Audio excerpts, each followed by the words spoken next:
This is OwlUp, where learning happens in minutes, not hours. For a deeper journey, explore all our courses at owlup.co. Now, let's dive in.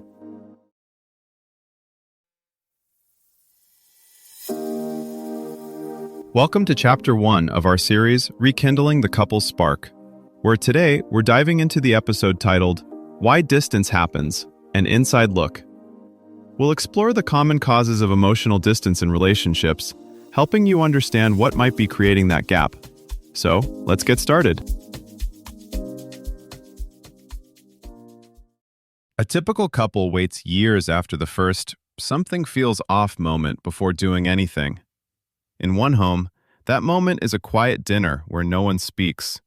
In another, it's a hug that feels a bit hollow. The mystery is, how does warmth fade so slowly we barely notice? Sometimes the real story of distance starts long before silence at dinner or a hollow hug. It begins in much smaller moments. The stressed, "I'm fine," that isn't. The joke that lands wrong and never gets clarified.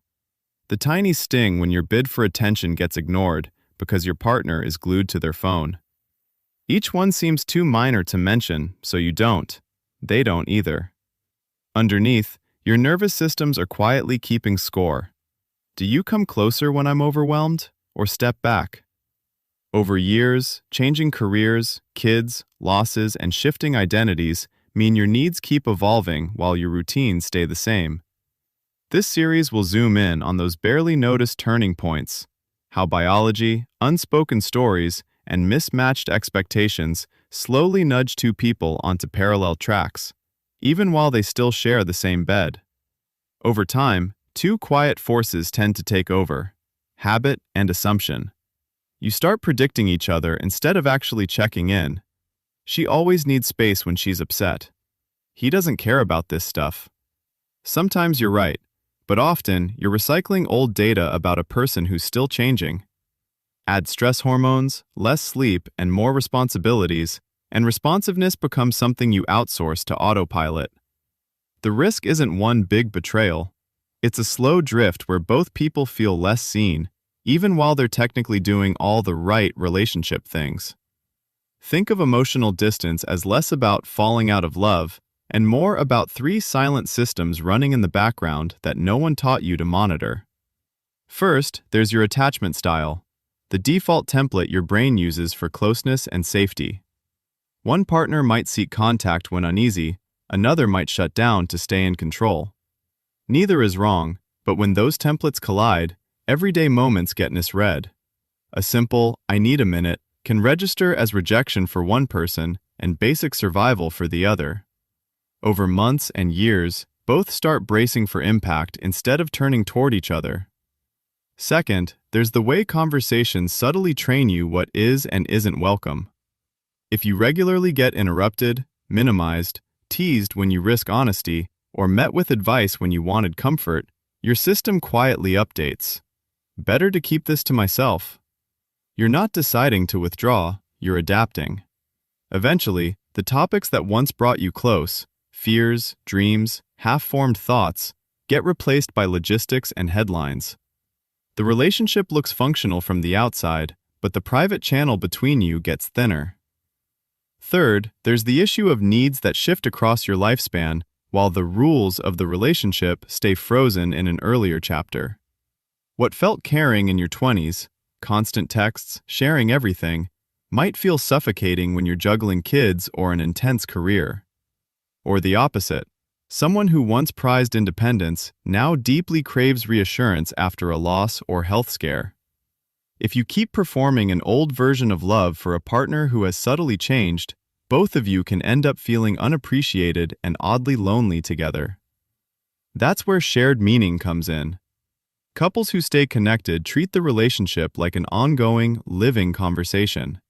What are we building now? What does support look like this season? They renegotiate rituals, roles, even inside jokes, instead of assuming last decade's answers still fit. Without that conscious recalibration, tiny disappointments stack up. Not dramatic betrayals, just hundreds of moments where neither of you quite feels met, and those are what gradually widen the gap. Think about the last time you reached for your phone to share something with your partner, then thought, they'll be busy, and didn't. Or the moment you noticed they seemed off, considered asking, but went with, they'll tell me if it's important. Those micro choices are like tiny edits to the us story you're writing together, each one a quiet vote for a little less overlap between your worlds. For some couples, this shows up as parallel evenings, one person scrolling on the couch, the other doing chores, both assuming the other doesn't really want company. For others, it's jokes that cover over tender spots because vulnerability feels riskier than banter. Neglecting a relationship is like forgetting to water a houseplant. Missing a day rarely shows, but repeated neglect leads to wilting that's hard to reverse. The good news is that these patterns are built from small moments, which means they can be rebuilt, on purpose, from small moments too.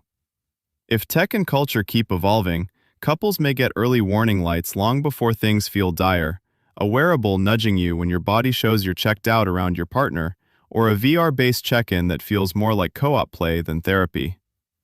Workplaces might treat your relationship health like they treat ergonomics now, part of sustainable performance. The real shift? Seeing long-term intimacy less as a static promise and more as a creative project you keep revising together. So this first episode isn't about blame, it's about learning to notice the early tremors instead of waiting for the earthquake. Emotional space isn't always a sign you chose the wrong person. It can be a signal that the old map of us needs updating. Like hikers who pause to recheck the trail, couples can course correct long before they're truly lost. Start with this tiny habit. When you notice yourself pulling out your phone instead of engaging with your partner, pause and silently name one feeling you're actually having. For example, I'm overwhelmed, I feel rejected, or I'm tired. Then add just one simple sentence in your head that you wish you could say out loud, like, I miss you, or I need a minute, but I still care. If they're nearby, make brief eye contact, just 2 seconds, before going back to what you were doing. This tiny pause starts rewiring that automatic distancing into a moment of honest connection. This was OwlUp, your daily step forward. To keep learning with structured courses and more insights, go to owlup.co. Until tomorrow!